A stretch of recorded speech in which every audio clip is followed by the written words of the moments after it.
So I know I usually draw digitally, obviously, but I do actually draw in my sketchbook every week. I try to at least. I do. So I pulled some of my sketches from there to do kind of a character like sheet for my OC Dahlia. And yeah, she's not part of the comic that I'm working on to try and publish next year, but I had the brain rot. I mean, I couldn't just ignore her, and I really liked her. And I don't know, once you get focused on something, you can't just like not, whatever, So she's kind of an OC from, a couple years ago, and I don't quite know. I don't know. She's like changed a lot as the years have passed. Well, like the version I drew of her in this character sheet is her like original version, and by changed I don't mean like I changed her design to like replace the old one. I mean she changed because I continued on writing her story, and so as she aged she changed. And so the what the future Dahlia is obviously different from past Dahlia. So I don't mean that because I still love all her designs, and with her I've pretty much like kept the same design.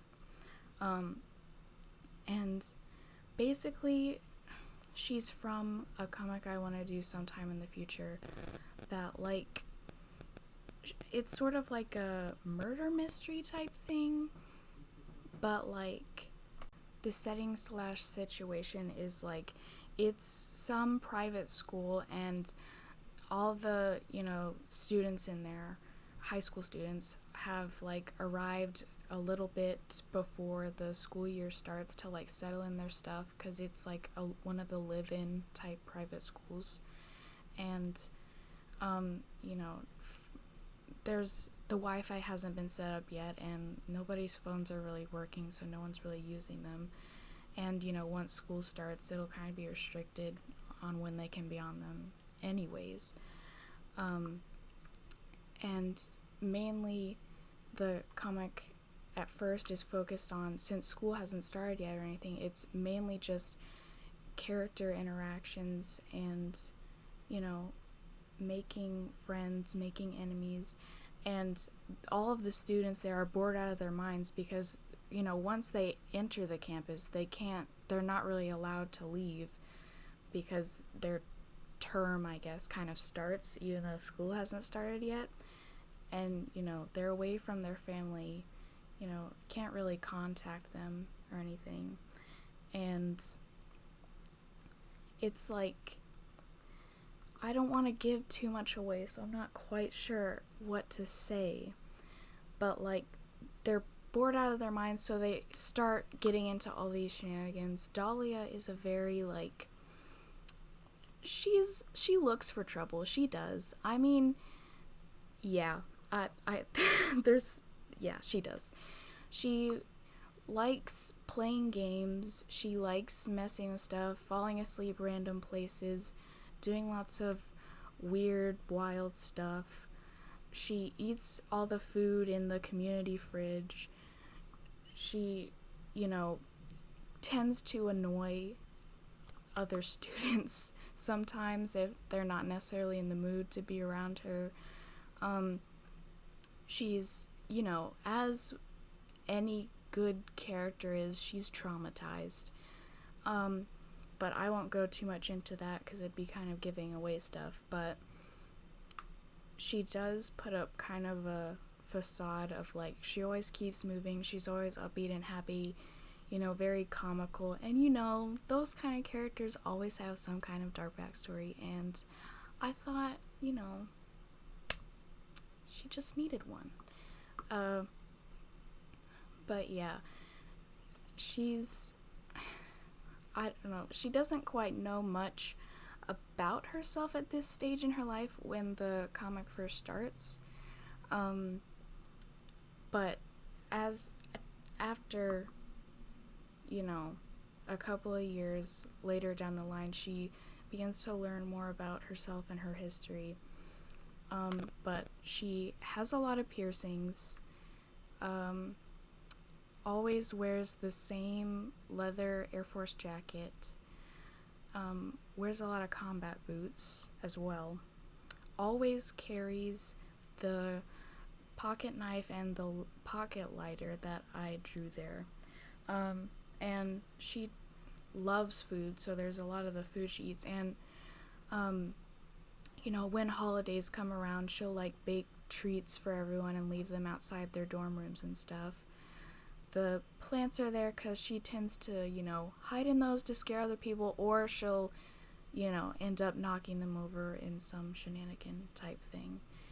And, oh yeah, she's, like I said, she's traumatized, and kind of what she does is she paints a lot when she kind of feels these things, because she doesn't really have someone to talk to about it here, and she doesn't necessarily want to talk about it, so she just paints. She also, just likes painting, but,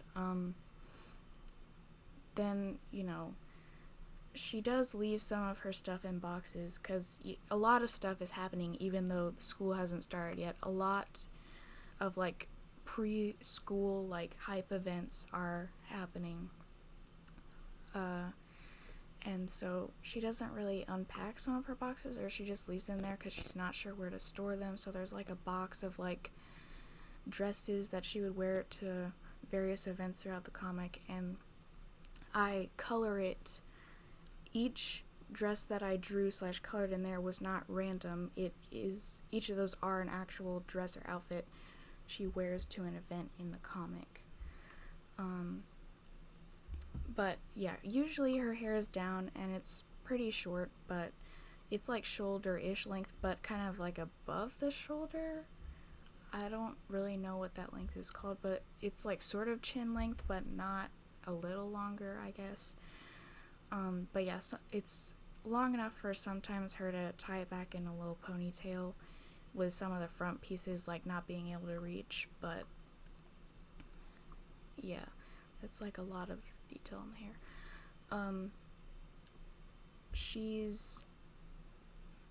She gets into quite a lot of trouble, and anything she does is quite dramatic, and she, not intentionally, but she does become quite the star in any of the preschool events that are hosted at the school. Not on purpose. She is just so wild that she just stands out, and is usually a bit weird, so and for her color palette, I always envision, like, I don't know, warm colors, like creams, and like not like cold brown or like a gray brown, more like warm, like chocolate browns. Like, I know, like, how chocolate, the literal like candy, is like a warm like orange brown and not like a gray brown. That's what I mean. But it's like very important to me that that's the color palette. And little hints of red in there, orange. I don't know. Oh yeah, I should probably mention that she is like an arsonist. She loves fire. She's set quite a few things on fire. The smoke alarms pretty much hate her, as do the staff. But she loves it. It can get quite dangerous sometimes, though, and that is explored throughout the comic, because it is sort of like connected to her mental health and past traumas. So, what else? Oh, like, here you're seeing, like, I just randomly took out the full body shot, and it was just because I was done. I was like, nah, actually, how about no? Because It was just, there was so many things to like color individually and draw individually. I was just like, no, one more thing, absolutely not. I can't. I'm done. So you don't get a full body Dahlia, but that's okay because I will draw her again because I love her. But yeah, I wanted to do a different type of video where I talked more about the character than necessarily the drawing process, because I feel like it just made more sense. So yeah, I don't think, oh wait, I think I might have what's it called, like linked my Twitter. I think I have that. Yeah. But other than that, nothing else is really new. So like, comment, and subscribe. Bye guys.